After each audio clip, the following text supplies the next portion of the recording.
शान्ताकारं भुजगशयनं पद्मनाभं सुरेशं विश्वाधारं गगनसदृशं मेघवर्णं शुभांगं लक्ष्मीकान्तं कमलनयनं योगिभिर्ध्यानगम्यं वन्दे विष्णुं भवभयहरं सर्वलोकैकनाथं यं ब्रह्मा वरुणैर्रुद्रमरुतः स्तुवन्ति दिव्यस्तवैः वेदैः सामवेदोपनिषदैः गायन्ति यं सामगाः ध्यानामवस्थितगगनेन मनसा पश्यन्ति यं योगिनो यस्यान्तं न विदुषुरासुराः देवाय तस्मै। इसी का जो चल रहा है अध्याय, इसी का अगला श्लोक है। संसर्गो वा विशिष्टो वा वाक्यार्थो नात्र सम्मतः अखण्डैकरसत्वेन वाक्यार्थो विदुषां मतः विद्वानों के मत में यहाँ तत्त्वमसि महावाक्य में संसर्ग रूप अथवा विशिष्ट रूप वाक्यार्थ स्वीकार नहीं, किंतु उन्होंने अखंड एक रस रूप में वाक्यार्थ स्वीकार किया है। इसका अर्थ है कि जो मध्वाचार्य जी हुए हैं और जो द्वैतवादी विद्वानों ने तत्त्वमसि महावाक्य का अर्थ संसर्ग अथवा विशिष्ट रूप में किया है, अद्वैतवादी शंकराचार्य और उनकी परंपरा में वो अर्थ स्वीकार नहीं किया गया। जैसे गाय लाओ, इस वाक्य में अर्ध संसर्ग के द्वारा किया गया है। इस वाक्य का अर्थ संसर्ग द्वारा किया गया है। जब दो शब्द आपस में एक विशेष संबंध से जुड़े होते हैं तो वे संसर्ग अर्थ देते हैं। यहाँ उदाहरण में लाने की क्रिया का संसर्ग गाय से है, तभी वाक्य का कोई अर्थ होता है।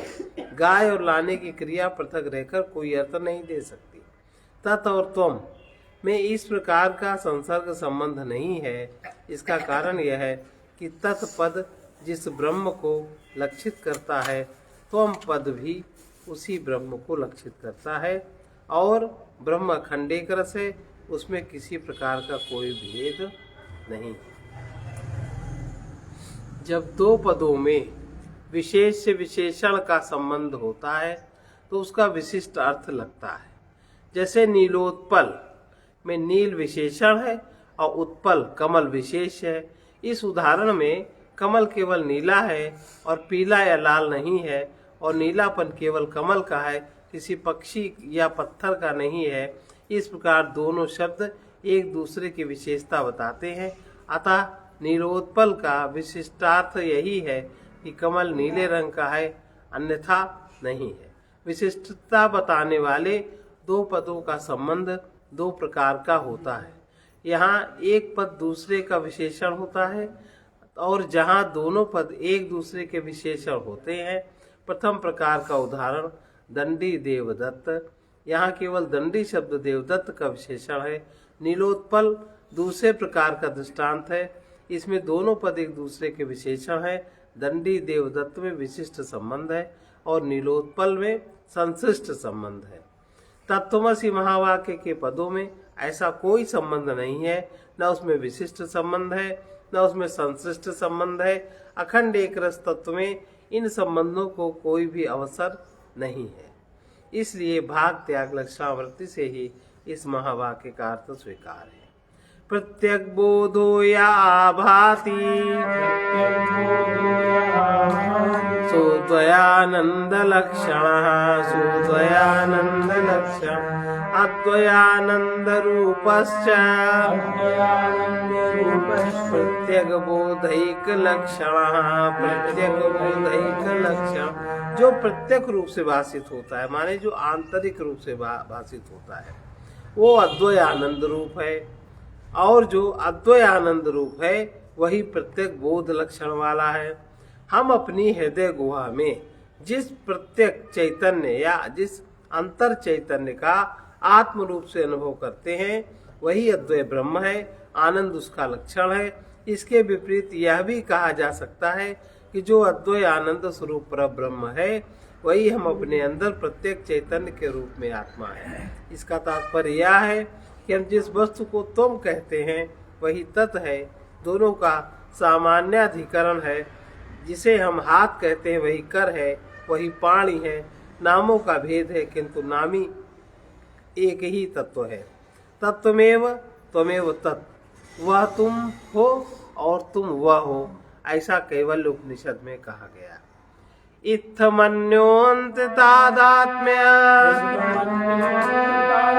प्रतिपत्तिर्यदा भवेत्, प्रतिपत्तिर्यदा अहं ब्रह्मत्वं त्वमर्थस्य, त्वमर्थस्य व्यावर्तेत तदैव हि, व्यावर्तेत तदैव हि। इस प्रकार जब परस्पर अभेद का निश्चय हो जाता है तभी तुम शब्द के अर्थ रूप प्रत्यात्मा का अब्रह्मत्व निवृत्त हो जाता है। तत्वमसि महावाक्य में आत्मा और ब्रह्म के एकत्व का ज्ञान होने पर सभी भ्रांतियां मिट जाती हैं।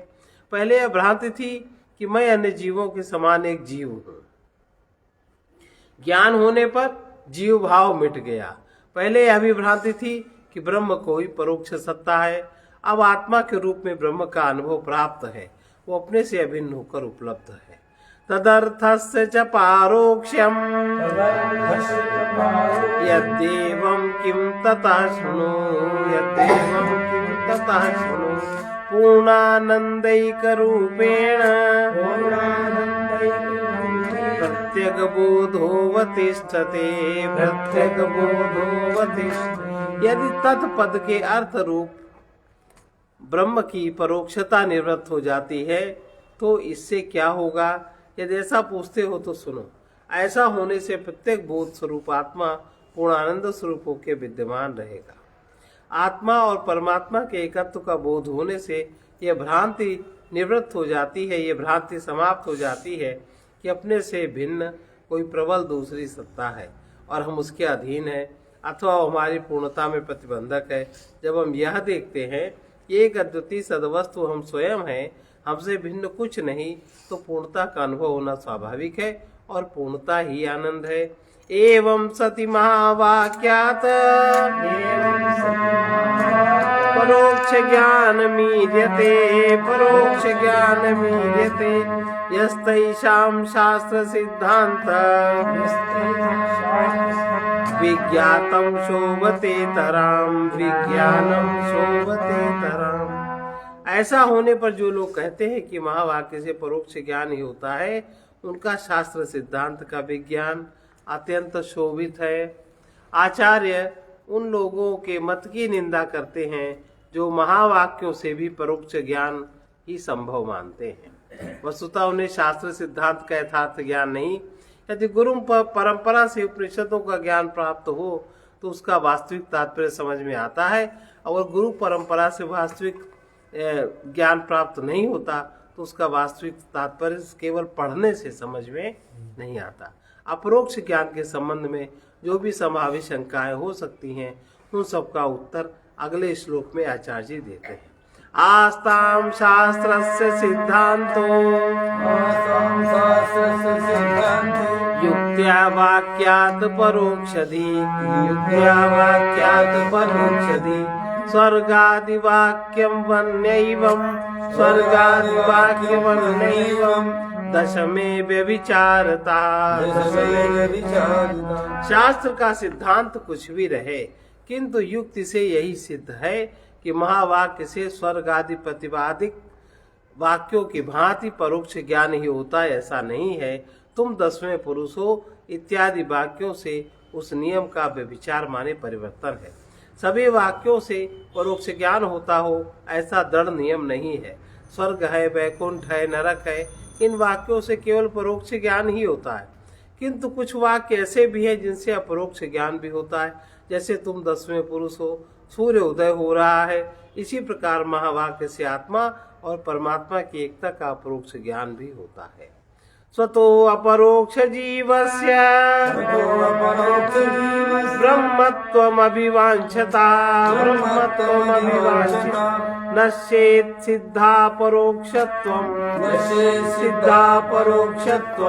इति युक्तिर्महत्यहो। ब्रह्मत्व प्राप्त करने की इच्छा से जीव का स्वतः सिद्ध अपरोक्ष ही नष्ट होता है। यह तुम्हारी युक्ति बड़ी महान है। पूर्व पक्षी का मत यह है कि अभी जीव की को अपनी सत्ता का अपरोक्ष ज्ञान है, किंतु यदि वो ब्रह्मत्व प्राप्त करने की इच्छा करेगा तो उसका पहले से सिद्ध ज्ञान भी नष्ट हो जाएगा। आचार्य इस शंका पर आश्चर्य प्रकट करते हैं। अगले श्लोक में आचार्य की उक्ति प्रस्तुत है। वृद्धिमिष्टवतो मूलम् अपि नष्टमिति दृशम् लौकिकं वचनं सार्थं संपन्नं त्वत्प्रसादतः। व्यापार से धन की वृद्धि चाहने वाले पुरुष का मूलधन ही नष्ट हो गया। यह लौकिक कथन तुम्हारे प्रसाद से सार्थक हो गया। जो लोक में कहा जाता है कि हम व्यापार करने गए और हमने अपनी मूल पूंजी भी गंवा दी, तो ये जिस तरह कह रहे हैं कि जब हम ब्रह्म बोध के लिए अपरोक्ष ज्ञान हो गया, जब कहेंगे ब्रह्म बोध हो गया तो मेरा अपरोक्ष ज्ञान भी नष्ट हो जाएगा। पूर्व पक्षी के मत पर आचार्य का ये उपहास है। परमार्थ के मार्ग में चलने वाले के मन में प्रायः इसी प्रकार की अनेक शंकाएं होती हैं। कोई बड़ा लाभ होने से पूर्व जो कुछ सहज उपलब्ध है उसके नष्ट हो जाने का भय लगता है। जैसे कोई व्यापारी लाभ कमाने की इच्छा में अपने मूलधन के नष्ट हो जाने की शंका करता है, वैसे ही मनुष्य ब्रह्मत्व को प्राप्त करने के लिए पहले अपने जीव भाव के नष्ट होने का भय करता है। वस्तुतः जीव भाव तो मिथ्या ही है, वो नष्ट होता है तो कोई हानि नहीं। अपना आत्म स्वरूप अविनाशी है, वो अपना स्वरूप ही है, उसके ना प्राप्त होने का कोई प्रश्न ही नहीं। अंतःकरण संभिन्न बोधो जीवो परोक्षताम्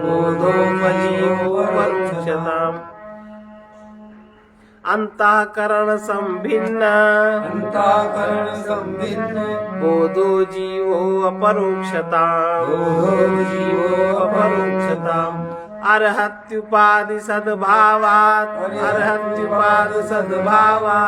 न तु ब्रह्मानुपादिता।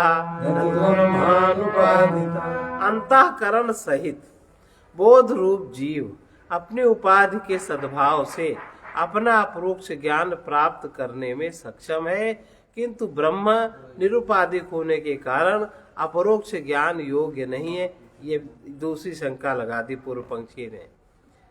जीव के साथ अंतःकरण की उपाधि है, उसे अंतःकरण के द्वारा अपरोक्ष ज्ञान हो सकता है, किंतु ब्रह्म तो उपाधि रहित है। इसलिए अंतःकरण के बिना ब्रह्म की अपरोक्षता होने में पूर्व पक्षी की शंका है। इस शंका पर विचार करते हैं तो हमें उपाधि के विषय में कुछ महत्वपूर्ण बातें जानने में आती हैं। अगले श्लोक में आचार्य का मत देखिए। नैव ब्रह्मत्वबोधस्य सोपाधि विषयत्वतः यावद् विदेह कैवल्यम् उपाधे निवारणात्। ऐसा नहीं है। ब्रह्मत्व का बोध सोपाधिक विषय वाला है, माने उपाधि सहित विषय वाला है। इसलिए ज्ञान का विषय ब्रह्म भी सोपाधिक है। जब तक विधेय कैवल्य प्राप्त न हो तब तक उपाधि का निवारण नहीं हो सकता। यदि ब्रह्म निरुपाधिक सिद्ध होता तो कह सकते हैं कि ब्रह्म की अपरोक्षता योग्य नहीं, किंतु ब्रह्म निरुपाधिक सिद्ध नहीं होता क्योंकि वो उपाधि वाला है। इसलिए जीव को जो ब्रह्म रूपता का ज्ञान होता है वो सोपाधिक विषय का ही है। इससे ज्ञेय रूप ब्रह्म के साथ उपाधि है, ऐसा सिद्ध होता है।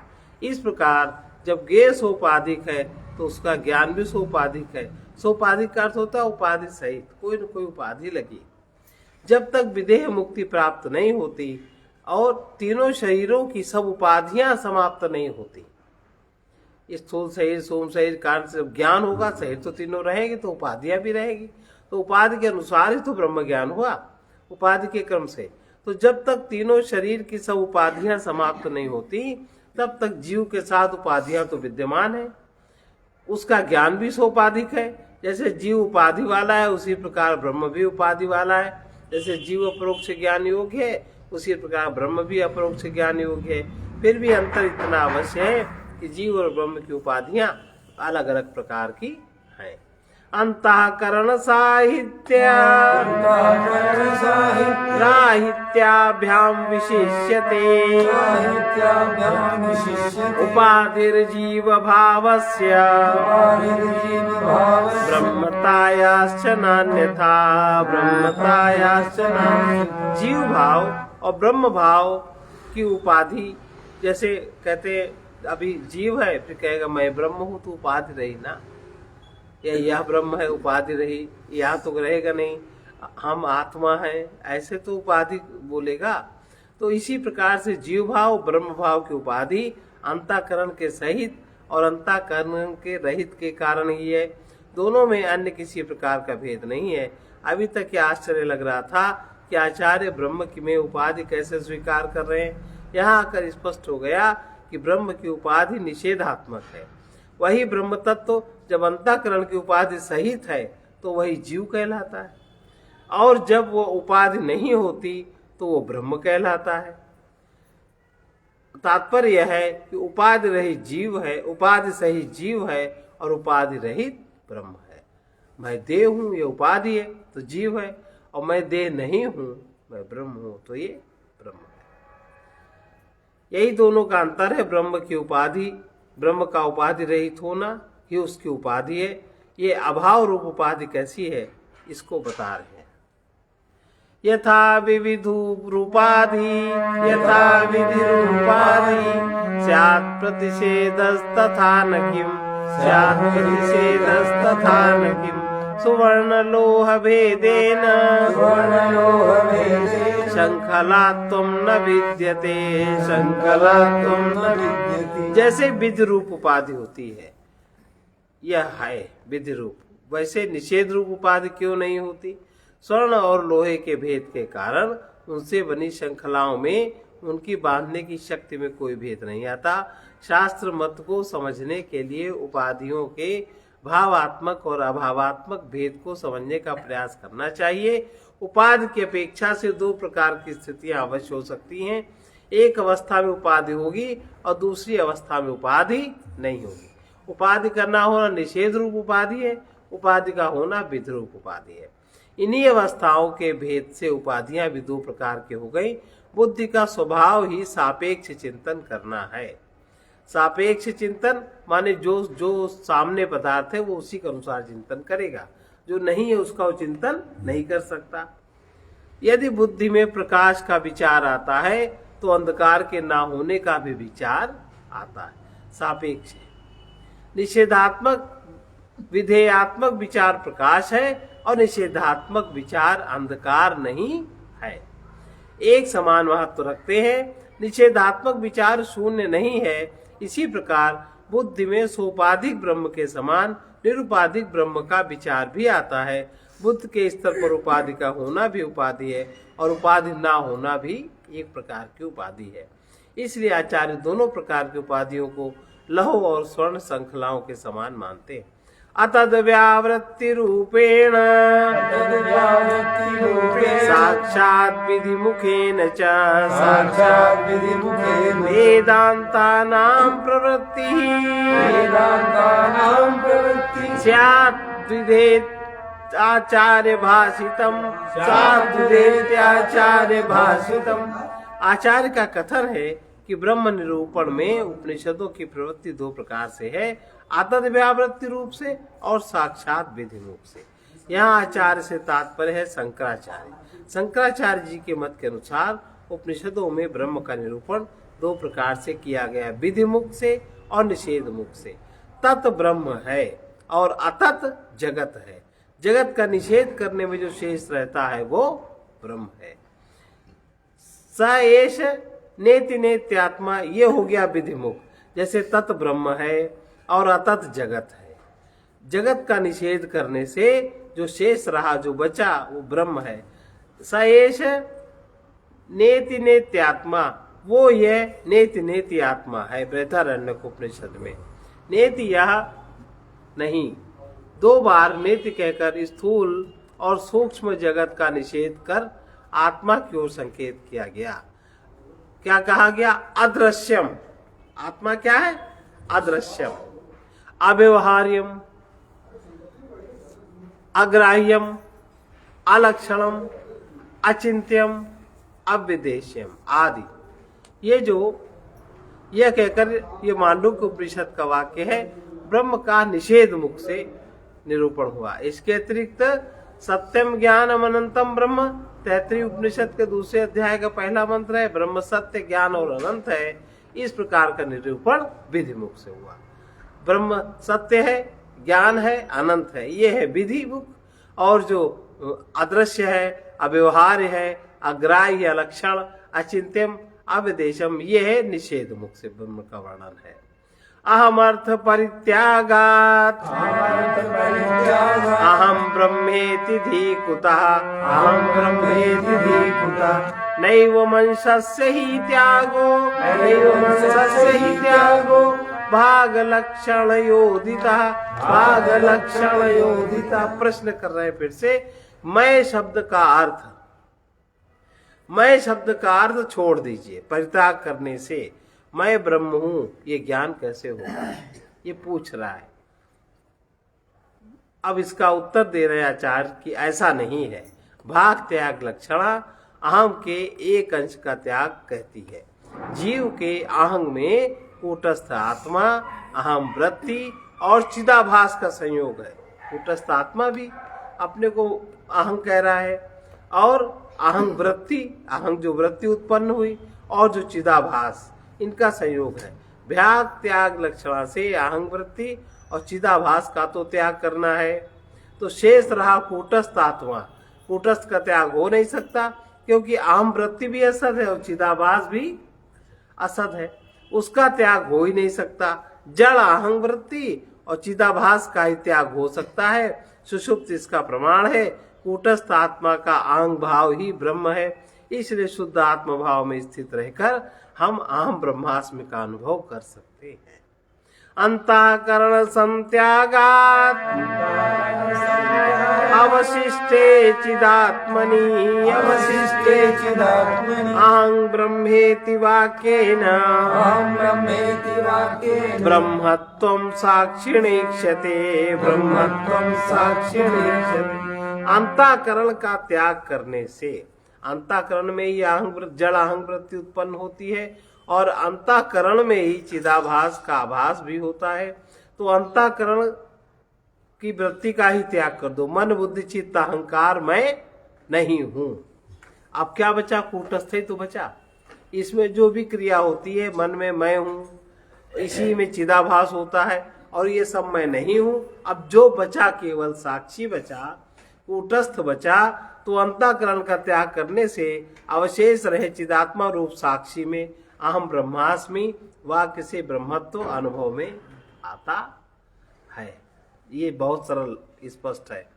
अंतःकरण की उपाधि जीव और ब्रह्म का भेद उत्पन्न करती है। इस उपाधि का त्याग कर देने से शुद्ध चेतन स्वरूप आत्मा शेष रहता है, यही ब्रह्म है। इसलिए हम इस निरुपाधिक आत्मा में ब्रह्मत्व का अनुभव करते हैं। स्वप्रकाशोऽपि साक्ष्येव धीवृत्त्या व्याप्यतेऽन्यवत्, धीवृत्त्या व्याप्यतेऽन्यवत्, फलव्यापत्वमेवास्य शास्त्रकृद्भिर्निवारितम्, शास्त्रकृद्भिर्निवारितम्। साक्षी तो स्वयं ही प्रकाश स्वरूप है, तो भी अन्य घट आदि के समान बुद्धि वृत्ति से व्याप्त होता है। शास्त्रकारों ने इस साक्षी के फल व्याप्ति का निषेध किया, किंतु बुद्धि व्याप्ति का निषेध नहीं किया, क्योंकि बुद्धि की वृत्ति से आत्मा की व्याप्यता संभव मानी गई। बुद्धि से आत्मा का अपरोक्ष ज्ञान संभव है। गीता में कह रहे सुखमात्यंतिकम यत्तद बुद्धिग्राह्यम अतीन्द्रियम, बुद्धिग्राह्यम अतीन्द्रियम, वेति यत्र न चैवायम्, स्थित चलति तत्वतः, स्थित चलति तत्व। इंद्रियों से अतीत बुद्धि द्वारा ग्राह्य जो अनंत आनंद है उसको योगी जिस अवस्था में अनुभव करता है और जिस अवस्था में स्थित वो तत्व से विचलित नहीं होता उसको जानना चाहिए। यहाँ आचार्य बता रहे हैं कि बुद्धि के द्वारा आत्मा को कैसे जाना जाता है। बुद्धि में उत्पन्न होने वाली ज्ञान की प्रक्रिया में वृत्ति व्याप्ति और फल व्याप्ति दो होती है। संस्कृत भाषा के ये दो पारिभाषिक शब्द हैं, यहाँ इनका तात्पर्य समझ लेना चाहिए। जब हमें कोई ज्ञेय विषय जैसे घट बुद्धि में प्राप्त होता है तो बुद्धि में तदाकार वृत्ति उत्पन्न होती है, बुद्धि उसी वस्तु का रूप धारण कर लेती है, इसे तो कहते हैं वृत्ति व्याप्ति। जो वृत्ति जो बाहर की वृत्ति जो अंदर उत्पन्न हुई, बाहर के आकार की वृत्ति, उसमें जो बुद्धि ने वही रूप धारण कर लिया, ये है वृत्ति व्याप्ति। घट पट आदि अनात्म जड़ पदार्थ है और वृत्ति भी जड़ है, इसलिए वृत्ति व्याप्ति मात्र से वस्तु की स्फुरना होना असंभव। वृत्ति व्याप्ति हो गई लेकिन अभी वस्तु की स्फुरना, वस्तु का स्फुरन नहीं हुआ। बुद्धि में प्रतिबिंबित चिदाभास, जब उसमें चिदाभास प्रतिबिंबित होगा तब विषयाकार बुद्धि को प्रकाशित करेगा। जब उसमें चिदाभास का प्रतिबिंब होगा तब वो विषयाकार वृत्ति को प्रकाशित करता है, तब उस वस्तु का ज्ञान नष्ट होकर ज्ञान की स्फुरना होती है। यह चिदाभास फल है, इसके द्वारा वृत्ति का प्रकाशित होना फल व्याप्ति है, ऐसा कहा जाता है। बुद्धि के द्वारा आत्मा या ब्रह्म का भी ज्ञान होता है। ब्रह्म के ज्ञान के लिए ब्रह्माकार वृत्ति होनी चाहिए। इस वृत्ति का उत्पन्न होना ही वृत्ति व्याप्ति है, किंतु यहाँ वृत्ति व्याप्ति के उपरांत फल व्याप्ति की आवश्यकता नहीं है। तात्पर्य यह है कि इस वृत्ति को प्रकाशित करने के लिए जो ब्रह्म व्याप्ति है इसको प्रकाशित करने के लिए चिदाभास की आवश्यकता नहीं, क्योंकि ऑलरेडी चिदाभास में ही ब्रह्म की व्याप्ति उत्पन्न होगी। तात्पर्य है इस वृत्ति को प्रकाशित करने के लिए चिदाभास की अपेक्षा नहीं है। इसका कारण यह है कि ब्रह्माकार वृत्ति स्वयं प्रकाश स्वरूप ब्रह्म से प्रकाशित होती है। ब्रह्म के प्रकृष्ट चैतन्य में चिदाभास का धूमिल प्रकाश नहीं रह सकता और ना ही उसकी आवश्यकता है। इसलिए इस श्लोक में आचार्य कहते हैं स्वयं प्रकाश स्वरूप ब्रह्म के ज्ञान के लिए वृत्ति व्याप्ति की उसी प्रकार आवश्यकता है जैसे घट आदि अन्य विषयों के ज्ञान के लिए, किंतु ब्रह्माकार वृत्ति को प्रकाशित करने के लिए फल व्याप्ति की आवश्यकता नहीं है। वो वृत्ति ब्रह्म की शुद्ध चेतना से प्रकाशित होती है। इस प्रकार बुद्धि के द्वारा ब्रह्म का ज्ञान एक विशेष प्रकार का ज्ञान है जो अपने ढंग का अद्वितीय ज्ञान है। बुद्धि तत्स्थ चिदाभासो, बुद्धि तस्थ चिदाभासो, द्वावपि व्याप्नोतो घटम, द्वावपि व्याप्तो घटम, तत्रा ज्ञान धियानश्चेत्, तत्रा धियानश्चेत्, आभासेन घटः स्फुरत्, आभासेन घटः स्फुरत्। बुद्धि और उसमें स्थित चिदाभास ये दोनों घट को व्याप्त करते हैं। उसमें बुद्धि अज्ञान का नाश करती है, चिदाभास घट की स्फुरना करता है। बाह्य जगत की प्रत्येक वस्तु के ज्ञान में मानो दो प्रक्रियाएं होती हैं, अज्ञान का नाश, ज्ञान का उदय। वृत्ति व्याप्ति से वस्तु का ज्ञान नष्ट होता है और फल व्याप्ति से उसका ज्ञान उत्पन्न होता है। यद्यपि दोनों प्रक्रियाएं एक साथ होती हैं, किंतु इनका विविक्त ज्ञान बुद्धि के द्वारा ब्रह्म का ज्ञान किस प्रकार होता है यह समझने में सहायक होता है। ब्रह्मण्य ज्ञान नाशाय, वृत्ति व्याप्तिर अपेक्षिता, वृत्ति व्याप्तिर अपेक्षिता, स्वयं स्फुरण रूपत्वात्, आभास उपयुज्यते, आभास। ब्रह्म में अज्ञान का नाश करने के लिए वृत्ति व्याप्ति की अपेक्षा होती है, किंतु ब्रह्म स्वयं स्फुरण रूप के कारण चिदाभास की उपयोगिता नहीं है। तात्पर्य यह है शुद्ध चेतन स्वरूप ब्रह्म में स्थित होकर उसका रूप धारण करते ही वृत्ति व्याप्त हो जाती है और उसी के साथ यह ज्ञान भी हो जाता है कि मैं ब्रह्म हूँ। यहाँ मैं का अर्थ ब्रह्म की चेतना या स्वयंता है, चिदाभास का अहंकार नहीं है। घट आदि को देखने के लिए आंख और दीपक दोनों की अपेक्षा होती है, किंतु दीपक देखने के लिए उन दोनों की आवश्यकता नहीं है, केवल एक चक्षु की ही अपेक्षा होती है। श्री राम जय जय राम, राम जय राम जय जय राम, श्री राम जय जय राम, राम जय राम जय जय राम, श्री राम जय जय राम, राम जय राम जय जय राम, श्री राम जय जय राम, श्री राम जय जय राम, श्री राम जय जय राम, राम जय राम जय जय राम। इसमें जो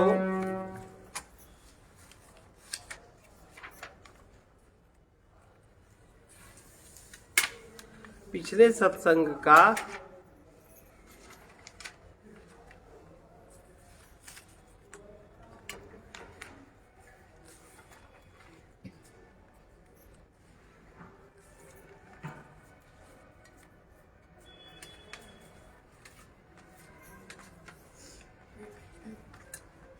पिछले सत्संग का जो शेष भाग बचा हुआ था कि इस जगत में आदर्श उत्तम जीवन क्या है,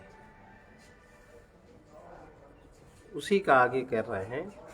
यदि आप निरभिमान होकर सरलता तथा दीनता पूर्वक सेवा भाव से संसार में रहते हुए परमात्मा चिंतन एवं संत सद्गुरुदेव का सत्संग करते रहेंगे तो आपके द्वारा जीवन में आपकी कहीं भी रुकावट परमार्थ पथ में नहीं होगी। यदि आप पूर्ण तृप्ति एवं पूर्ण शांति की इच्छा रखते हैं, हमें पूर्ण तृप्ति मिले, निरंकुश तृप्ति मिले, पूर्ण निरंकुश हमें शांति मिले, तो संसार में किसी से किसी प्रकार की चाह न रखिए, अपने ही सुख के लिए किसी से प्रेम न कीजिए, परंतु दूसरों का हित निरंतर करते रहिए और इसके बदले में अपनी प्रशंसा की भी इच्छा न कीजिए।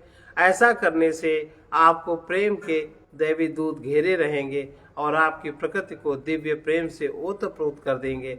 ऐसा होने के लिए आप कठिन से कठिन परीक्षा में भी कटुता अथवा खिन्नता नहीं आने दीजिए, ना कहीं खींचते हुए कटु शब्दों का प्रयोग कीजिए।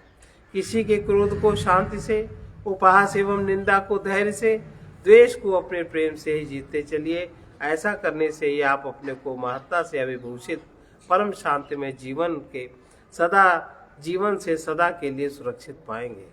इस प्रकार अपने परम लक्ष्य की ओर बढ़ते हुए शक्ति और समय को व्यर्थ की चेष्टा में, व्यर्थ की बातों में कभी नष्ट न करें। अपने सामयिक कर्तव्य की जिसकी पूर्ति के साधन सामने प्रस्तुत हो, किसी तरह का टालमटोल किए बिना पूरा करते चलिए। आवेश में आकर उत्तेजित होकर बहुत शीघ्रता भी न करिए। वो जल्दबाजी किस काम की जो सफलता न देकर थकावट से गिरा दे। इसलिए जब छलांग मारने का स्थान दूर हो तो पहले से ही उछल कूद कर उस स्थल में पहुंचते पहुंचते अपने को थकाइए नहीं। जितनी गंभीरता, बुद्धिमत्ता, दूरदर्शिता से अपनी सामर्थ्य शक्ति को देखते हुए धैर्य पूर्वक अपने हर कर्तव्य को पूरा करिए। जो कुछ आप कर सकते हैं उसके लिए किसी से भी सहायता की आशा न रखिए, बल्कि जहाँ तक हो सके दूसरों का भार अपने द्वारा हल्का करते रहिए, लेकिन अपना भार दूसरों पर बिल्कुल न डालिए।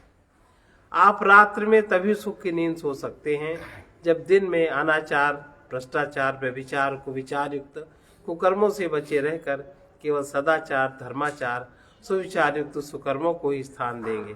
इसी प्रकार मृत्यु के बाद आप तभी परम शांति में व्यवस्था प्राप्त कर सकते हैं जब इस अज्ञान अभिमान से भरे हुए देहासक्त सत्य से नितांत विमुख जीवन में अभिमान रहित होकर सत ज्ञान एवं परमार्थ ध्यान की स्थिति को प्राप्त करते हुए पूर्ण विरक्त और सत्य भक्त हो जाएंगे। यदि आप संतों के हजारों उपदेशों को पढ़ें, सुने, लेकिन उनसे वास्तविक लाभ तभी होगा जब आप उन्हें मनन करेंगे और अपने जीवन में चरितार्थ करेंगे। यदि आप महात्मा होना चाहते हैं तो संत सद्गुरु की शरण में रहकर सदा सेवा भाव से परहित बुद्धिपूर्वक जीवन बिताएं। सद्धर्म का आश्रय लेकर आहार विहार में मर्यादा रखें और सदशास्त्र के सिद्धांतानुसार संतों के बताए हुए लक्ष्य पर सदा दृष्टि रखिए। प्राणियों के साथ बर्ताव भाव में बालक व सरल बन जाइए, लेकिन ज्ञान में तो वृद्ध ही रहिए। और मनन चिंतन न कीजिए, जो कुछ भी आपके सामने हो उसे देखिए और अपने सारे कर्तव्य कर्मों को पूरा करें। जो वर्तमान कर्तव्यों में पूर्णतया नहीं लगा हुआ है, वही भूत भविष्य के चिंतन मनन में अपना समय अपव्यय करता है। जो वर्तमान को देखता है उसे भूत भविष्य याद ही नहीं आता। जब कभी किसी प्रकार के दुखमय क्लेश से आप व्यथित हो, तब सावधान होकर विचार कीजिए कि जैसे सुख सदा नहीं रहता, वैसे यह भी न रहेगा। आप अपने ऊपर आए हुए दुखों का कारण कहीं बाहर न देखकर अपने भीतर खोजिए। यह निश्चय विश्वास कीजिए कि निसंदेह अपनी ही कहीं भूल हुई है। समझ में आए या ना आए, लेकिन किसी प्रकार से अपने अंतर में छिपे हुए किसी दोष के ही परिणाम में किसी तरह का दुख हो सकता है। अपने दोषों को दुख का कारण न समझकर ही मानव दूसरों को दोषी ठहराते हैं। तभी ईर्ष्या द्वेष क्रोध घृणा आदि दुर्विकारों से अपने अंतःकरण को कलुषित करते रहते हैं और अंतःकरण के कलुषित होने में विचारहीन अज्ञानी मनुष्य अपने भावों विचारों के अनुसार अनुमान से ही दूसरों में दोषों की कल्पना करने लगते हैं और स्वयं दुखी होते हैं। इतना ही नहीं, बल्कि दुख से निकटवर्तियों को भी दुखी करते रहते हैं। जिस प्रकार दूसरों में मनमाना दोषारोपण करते हुए मनुष्य स्वयं दोषी होकर दुखी होता है, उसी प्रकार दूसरों में सद्गुण की भावना करते हुए स्वयं सद्गुणी होकर सुखी हो सकता है। अपने आप अनुमानता दुखी होना अच्छा नहीं, बल्कि सुखी होना अच्छा है। जिस प्रकार आप अपने दोषों के कारण दुखी होकर दूसरे मनुष्यों को दुखी करते रहते हैं, उसी प्रकार अपने भक्ति गुणों से भावित गुणों से सुखी होकर अपने भक्ति भावित गुणों से सुखी होकर विचारवान पुरुष दूसरों को भी सुखी करते रहते हैं। विचारवान दूसरों को दुखी करके कभी सुख नहीं चाहता, प्रत्युत दूसरों को सुख पहुंचाते हुए दुख स्वीकार कर लेता है। आप बुद्धिमानी से स्ववश सुख परवश दुख को ही स्वीकार कीजिए। इसी प्रकार स्ववश दुख और परवश सुख का त्याग कीजिए। जब आप किसी दुख के कारण अपने परमाराध्य प्रियतम को भूल जाएं, तब आपको जान लेना चाहिए कि आपका अपने प्रियतम प्रभु से भी बढ़कर किसी प्रकार के सुख से संबंध जुड़ गया है, जिसकी चाह में आप विक्षिप्त हो रहे हैं। क्योंकि पूर्ण भक्त या प्रेमी तो भयानक से भयानक दुखों में भी अपने प्रियतम प्रभु का चिंतन ध्यान करते हुए सब कुछ भूले रहते हैं। संत कहते हैं, जो तुमसे स्नेह करते हैं उनसे स्नेह किया तो क्या किया, जो तुमसे शत्रुता रखते हैं उनसे स्नेह करो, घृणा और बुराई करने वालों की भी भलाई करो। वास्तव में मानव जीवन के साथ दैवी और आसुरी दोनों प्रकार की प्रकृति होती है। इन दोनों में जिस किसी एक का पक्ष लिया जाता है वही प्रबल हो जाती है। अतः आप दैवी प्रकृति के सद्भावों का ही निरंतर पक्ष लेते रहें। अहंकार अपनी प्रशंसा और क्रोध का त्याग करें। जिनके हृदय पवित्र हो रहे हैं, जिनके साथ ज्ञान रूपी प्रकाश आ रहा है, वे क्रोध रोष अधीरता चिड़चिड़ापन आदि दोषों से रहित होते जाते हैं, क्योंकि ये दोष ही दुर्बल अयोग्य पुरुषों में रहते हैं। यदि आप साधारण मनुष्य से देवता होना चाहते हैं तो प्रत्येक प्राणी के लिए शांति और रक्षा का विचार रखें, चाहे वह आपका शत्रु ही क्यों न हो।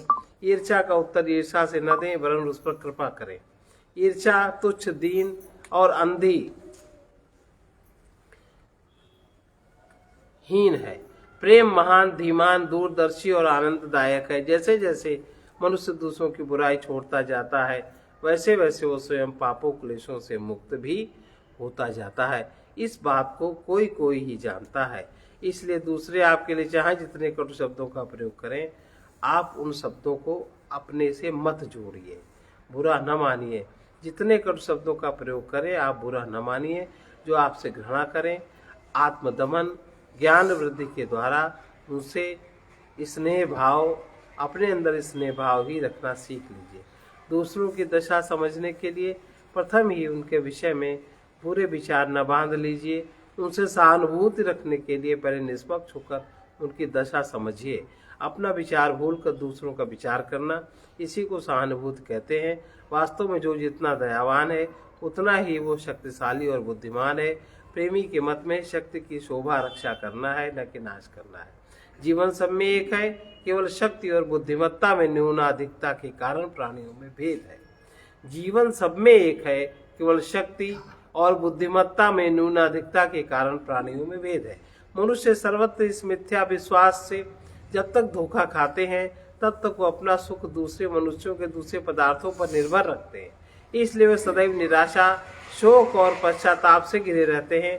जो विवेकी पुरुष हैं वे आनंद को ऐसे पदार्थों पर निर्भर नहीं करते, उनसे चाहे जब छीने जा सकते हैं। जब तक आप ऐसी वस्तु का सहारा लेते हैं जो परिवर्तनशील है, जब तक उस वस्तु के साथ आप भी अपने को बदलते हुए देखेंगे। जैसे कि देह का सहारा लेने के कारण देह की अवस्था परिवर्तन से आप अपना परिवर्तन मानने लगते। इस बात को आप समझ नहीं पाते। यदि आप ऐसी वस्तु का सहारा लेते हैं जो आपसे चाहे जब हटा ली जाती है, जो आपके वश की बात है नहीं, तो स्मरण रखिए उस सहारे के हटते ही आप गिरेंगे, चोट से आहत होंगे। इसलिए आप ऐसी वस्तु का सहारा लीजिए जिसे कोई हटा न सके, तभी आप निर्भय रहकर परम शांति को प्राप्त कर सकेंगे। आपका सत्य आधार परमात्मा है।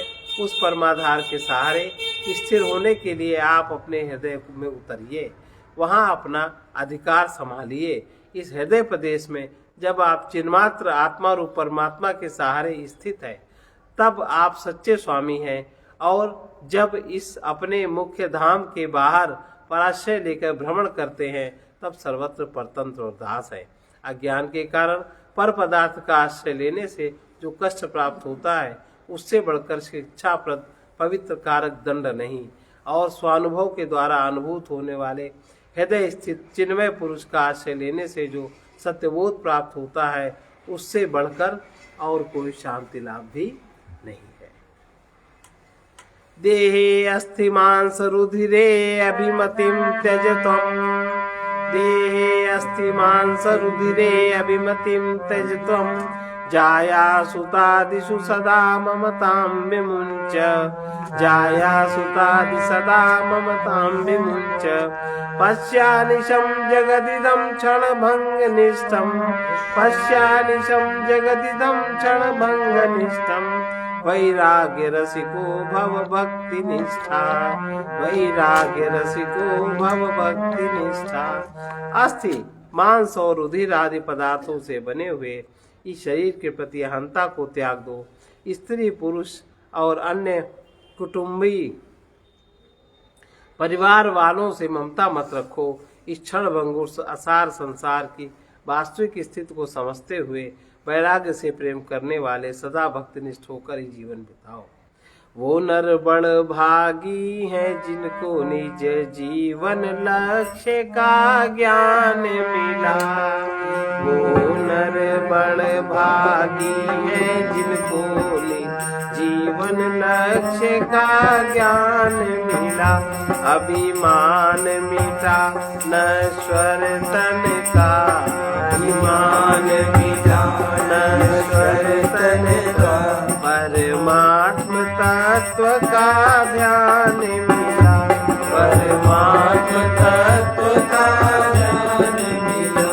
वो जन्म मरण से मुक्त हुआ, वो जन्म मरण से मुक्त हुआ, जब सतबोधामृत पान मिला, जब सतबोधामृत पान मिला, पथिक ब्रह्म में लीन हुआ, पथिक ब्रह्म में लीन हुआ, निर्भय पद दिव्य स्थान मिला, निर्भय पद दिव्य स्थान मिला।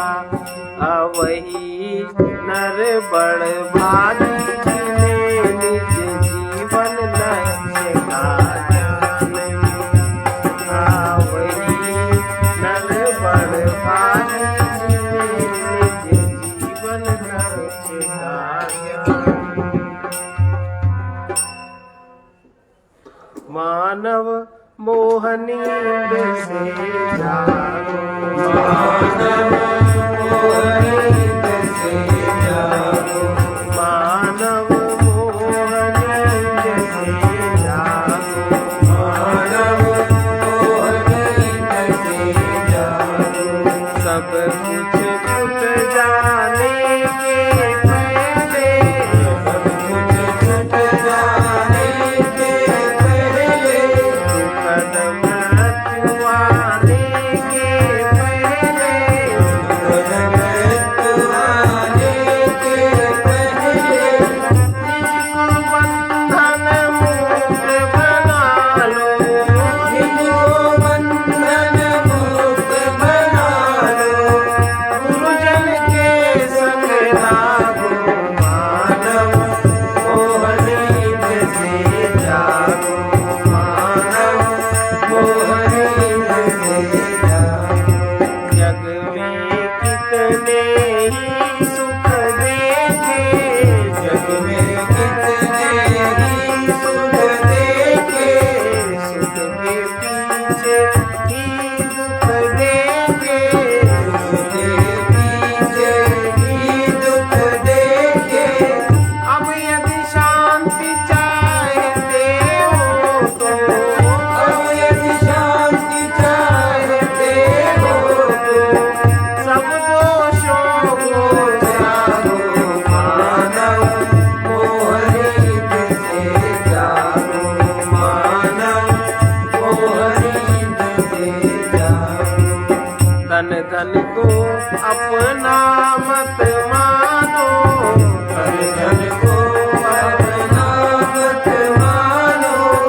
परमेश्वर को अपना जानो परमेश्वर को अपना जानो चाहे कुछ भी आए जाए चाहे कुछ भी आए जाए तुम न कभी कुछ मांगो मानव मोहनीत से जागो मानव मोहनीत से जागो लोभ मान माया को तज कर लोभ मान माया को तज कर परम प्रेममय प्रभु को भज कर परम प्रेममय प्रभु को भज कर पथिक तुम्हें योगी होना है पथिक तुम्हें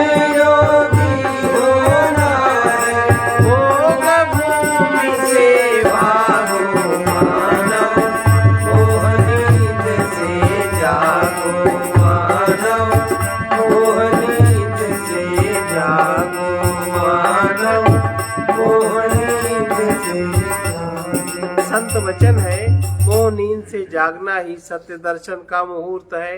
साधक जब तक खोज में व्यस्त है तब तक स्वप्न में है। आत्म अज्ञान ही निद्रा है, वो खोज में नहीं खोजने वाले में विद्यमान है। जब तक तुम कुछ बनना या होना चाहते हो तब तक जो निरंतर सत्य है उसे नहीं देख सकते। अविद्या काम कर्म एव संसार, अविद्या से उत्पन्न काम, काम से उत्पन्न कर्म, यही जीव का अपना संसार है।